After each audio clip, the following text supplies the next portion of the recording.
राधे राधे। कुंज बिहारी श्री हरदास।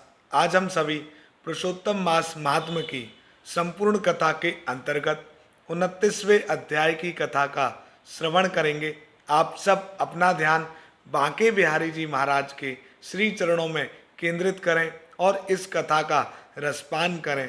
नमः कुंज बिहारिण्यै, नमः कुंज बिहारिणे, स्वामी श्री हरिदासाय गुरुनाम गुरुवे नमः। राधा मेरी स्वामिनी, मैं राधे जू को दास, जन्म जन्म मोहे दीजियो श्री वृंदावन को वास। ब्रज धूरी प्राण सो प्यारी लगे, ब्रज मंडल मोहे बसाए रहो। रसिकों के सुसंग में मस्त रहूं, जग जाल सो नाथ बचाए रहो। नित बाकी ये झांकी निहारा करूं, छवि छाक सो मोहे छकाए रहो। अहो बांके बिहारी यही विनती, मेरे नैन से नैन मिलाए रहो।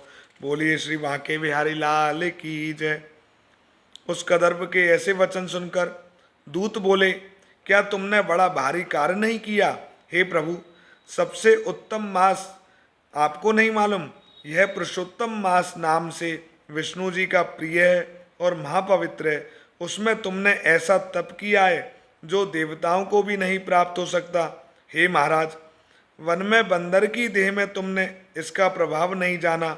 अनजाने में मुख के रोग से तुम्हारा निराहार व्रत हो गया। तुमने बंदरपन की चंचलता से वृक्ष के फल तोड़कर पृथ्वी पर फेंक दिए। उनसे दूसरे मनुष्य तृप्त हो गए और मुख के बड़े भारी दुख से पानी भी नहीं पिया। इसलिए तुम्हारा अनजाने में बहुत बड़ा तप हो गया और फलों के गिराने से परोपकार भी हो गया।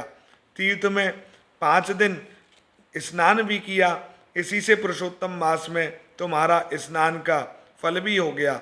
इस तरह तुम रोगी का अनजाने में ही तप हो गया, सो यह सब फल सफल हो गया। श्री नारायण बोले, इस प्रकार कहे हुए अपने भाग्य को सुनकर वह गोलोक को जाकर प्राप्त हो गया। श्री नारायण बोले, इस आश्चर्य को देखकर सब देवता चकित हो गए और पुरुषोत्तम की प्रशंसा करते हुए सब अपने अपने स्थान को चले गए। नारद जी बोले, हे तपोधने, आपने दिन के प्रथम भाग का कृत्य कहा, पिछले भाग का कृत्य कहो। पिछले भाग का कृत्य कैसे करना चाहिए, कृपा करके यह भी बताइए। श्री नारायण बोले, प्रातः काल का कर्म विधि से समाप्त कर फिर मध्याह्न काल की संध्या कर तिलों से तर्पण करें। अतिथि के लिए द्वार पर जो अतिथि भाग्य से गऊ के दोहने के समय आ जाए तो उसकी पूजा करें। अत्यंत भक्ति से तथा यथाशक्ति से अन्न आदि से उसको संतुष्ट करें। भगवान यम कहते हैं कि फिर पूर्व की तरफ मुख करके मौन होकर शुद्ध सुंदर पात्र में अन्न की सराहना करते हुए भोजन करें। पहले स्वाहा के अंत में ओंकार का उच्चारण कर घी से लपेटे हुए 5 गिरासों को बिना दांत लगाए जिह्वा से निकल जाएं। फिर मन लगाकर पहले मीठा भोजन खाएं। ब्राह्मण शास्त्र विरुद्ध अभक्ष्य भोजन आदि पदार्थों को ना खाएं। सूखा बासी भोजन भी अभक्ष्य खाएं। भोजन पर बैठकर श्रेष्ठ मार्ग का विरोध ना करें। श्रेष्ठ शास्त्र के आश्रय से श्री कृष्ण का विचार कर फिर बुद्धिमान पुरुष सर्वत्र आजीविका ना हो तो भी एकाग्र मन होकर घड़ी 2 घड़ी आत्मविद्या का श्रवण करें। फिर यथेष्ट अपना काम धंधा करें और संपूर्ण सिद्धियों के देने वाले श्री कृष्णचंद्र का मन में ध्यान करें। सूर्य के अस्त होने पर तीर्थ अथवा घर पर जाकर पैर धोकर सायंकाल की संध्या करें। सायंकाल को संध्या करके अग्नि को आहुति देकर अनुचरों सहित अल्प भोजन पर बैठ जाएं। भोजन कर तकिया आदि सहित कोमल शैया पर जाएं। गृहस्थी पुरुष सदैव भली प्रकार से गृहस्थी के कर्मों को करें। हिंसा नहीं करनी चाहिए। सत्य बोलना, सब प्राणियों की रक्षा और दया करना सब गृहस्थियों के लिए धर्म कहे गए हैं। तो आज हमने 29वें अध्याय की कथा का श्रवण किया और यह भी जाना कि व्रत और परोपकार उस वानर से अनजाने में ही हो गया।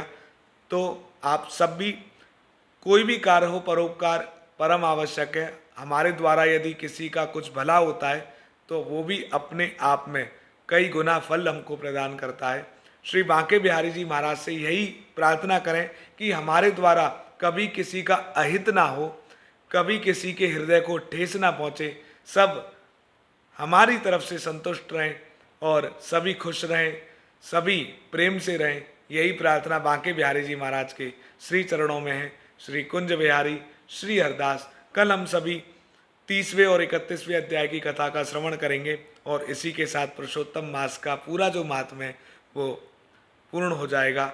श्री बांके बिहारी जी महाराज हम पर अपनी असीम अनुकंपा सदैव बनाए रखें। कुंज बिहारी श्री हरदास।